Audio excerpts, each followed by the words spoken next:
Hello guys, and welcome back to another week of Borderlands news. Today we are going over an 8-person co-op mod, a Borderlands comic, a fan-made arcade machine, and Randy Pitchford potentially tweeting out that Borderlands 3 will be an offline game, and so much more. But before I get into that, I have to thank friend of the channel, LVL Apple on DeviantArt for making this amazing Lilith art for the thumbnail. But just be warned, if you want to check out their art, there's a lot of not safe for work stuff on there, so just tread carefully. So with that, let's get right into it. Okay, first I'm going to plug myself for a second. A lot of you guys have been asking how to contact me, and the best way will either be Twitter or Steam. My username for each is just HayderHype. I made a second channel just called Hayder. It's also linked as the only other channel that I subscribe to on HayderHype, this one right here. I haven't posted anything over there yet, but I want to keep all things Gearbox and Borderlands on this channel, and if I decide to play other games, everything else will go over there. So link to all that in the description below. First, let's just quickly give an update on Battleborn and Project 1v1. Both, if you don't know, are Gearbox properties. Battleborn is a hero shooter MOBA that's also first person. That was released in May of last year and was unfortunately went against Overwatch in terms of release and how it was marketed. Just recently, a letter was released by creative director Randy Varnell, who basically said there's no more planned content for the game after the fall update. The servers will stay active and the Borderlands skins are still going to be released this fall. And he goes on to say that he's going to play a, quote, significant role on this highly anticipated but unannounced game for Gearbox, which we assume is Borderlands 3, but it's still really sad to see the game go. I personally like the game, but the player base just wasn't there, and the story mode wasn't enough to keep the Borderlands fans there either. So now let's just quickly touch on Project 1v1, Gearbox's newest venture, which is a first-person shooter card game. They just ended their closed technical test, and everyone that played could not take videos or screenshots because of a signed NDA, non-disclosure agreement. But they are allowed to talk about it, so I'll link to the Project 1v1 subreddit if you guys want to check that out and read everyone's thoughts. I played a little bit, but that's not my genre. The game was fine, I thought it was okay, nothing special, and I don't think I'll spend any more time with it. Alright, so now on to the Borderlands news. First, let's talk about the 5 through 12-ish person co-op mod.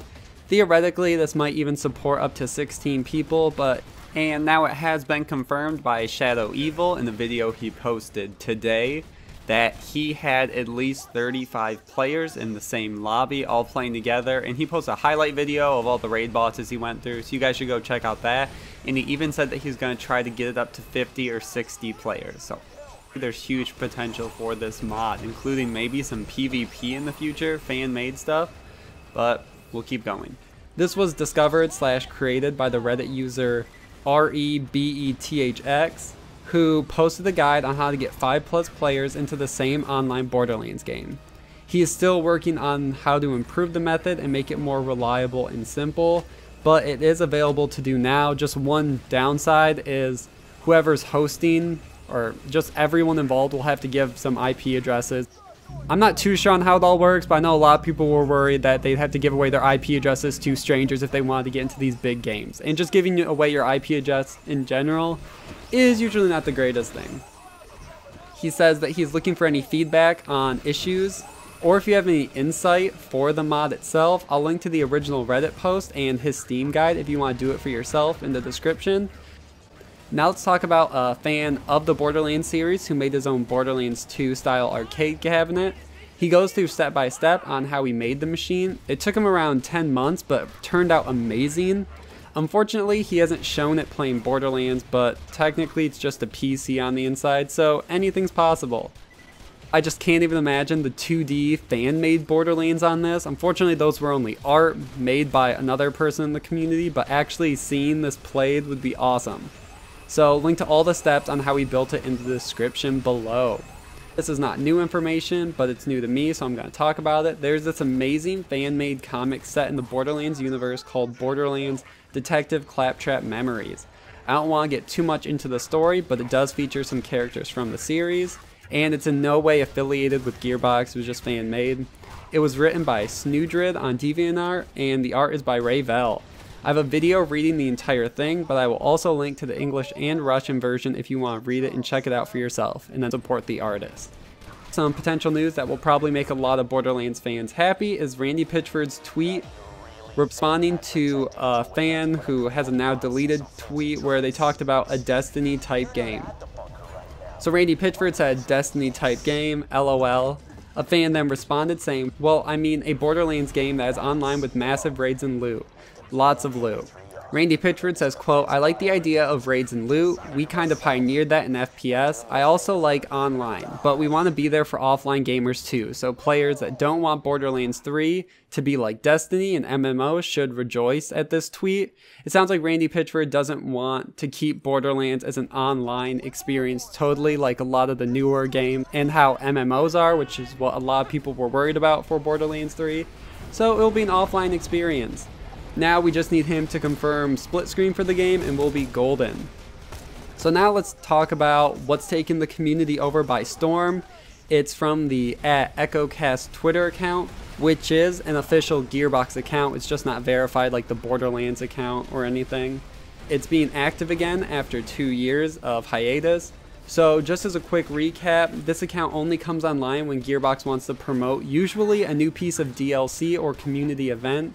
Currently, the account is still being run by Claptrap, but it cycles through all the different Borderlands characters. A Gearbox account that responds to a lot of fans and retweets a lot of fan art, so keep an eye out for that account in case anything does come of it. I have another video breaking down more in depth on this, so I'll link to all that in the description below. And some quick news, if you didn't know that Gearbox helps to publish smaller games for a cut of the profit, on the Gearbox Twitter account, they announced that they are helping publish a game called Hello Neighbor this holiday, which resulted in the developers of We Happy Few, who are also being published by Gearbox Software, to quote the tweet and say, that's not Borderlands 3. Ouch. Well, at least everyone understands the joke at this point. Link to both those tweets down in the description below. And finally, something that may or may not be important is Lauren Wood, who's a senior conceptual designer for Gearbox and has worked on the Borderlands series since 2009, posted a picture of a box with a Borderlands art style and the hashtag Borderlands. I don't think that personally it will go anywhere, but just in case you guys want to follow him in case he does post any updates, but I'll keep you guys updated on anything there also. He has posted concept art for the games in the past, but only after they were released. So, who really knows? Gearbox is hiring a new writer for a, quote, unannounced AAA FPS RPG hybrid with strong characters and a central narrative thread. This leads a lot of members of the community to assume that it's Borderlands 3, and even more people were worried that maybe the Borderlands 3 story isn't done yet, or maybe they need these writers because people are leaving, and a lot of it is just hearsay. These games take so much dialogue, all the side missions, all the side characters, all the little dialogue that you never even think about. And it does require a lot of writers. So for Gearbox trying to bulk up, and it might even be for a DLC that they're in the early stage of. We just really don't know. We know that's for a game, but it doesn't say DLC, it doesn't say main game. So we don't really know what this writer is, but potentially could be a big deal. To close out, the official Borderlands page tweeted, quote, that feeling when hashtag Halloween can't come soon enough. Fill that longing with the zombie island of Dr. Ned and TK Baha's Bloody Harvest DLCs, which sadly confirms that there won't be any special Halloween event for any of the Borderlands games or series. A lot of fans were asking about that. Are we going to see some new skins or anything? And this sadly confirms that we will not. So we just have to go back and play what we already have. But I feel like a lot of people already assume that. Development cycle has been ramping up for the new game, so I'm fine with that personally. Let me know what you guys think about all this. Community Spotlight this week are for 3 artists, all of which have posted some amazing pixel art for Borderlands weapons. One is Aaron Sos, who posted a 13-second video of the making of a Hellfire SMG, but in pixel form. His @ is Aaron SOOS. Link to him. There's also Peter McDonald, who is at Pixel Shorts, who made a Claptrap pixel artwork, along with another Hellfire rendition, which is really cool, worth checking out.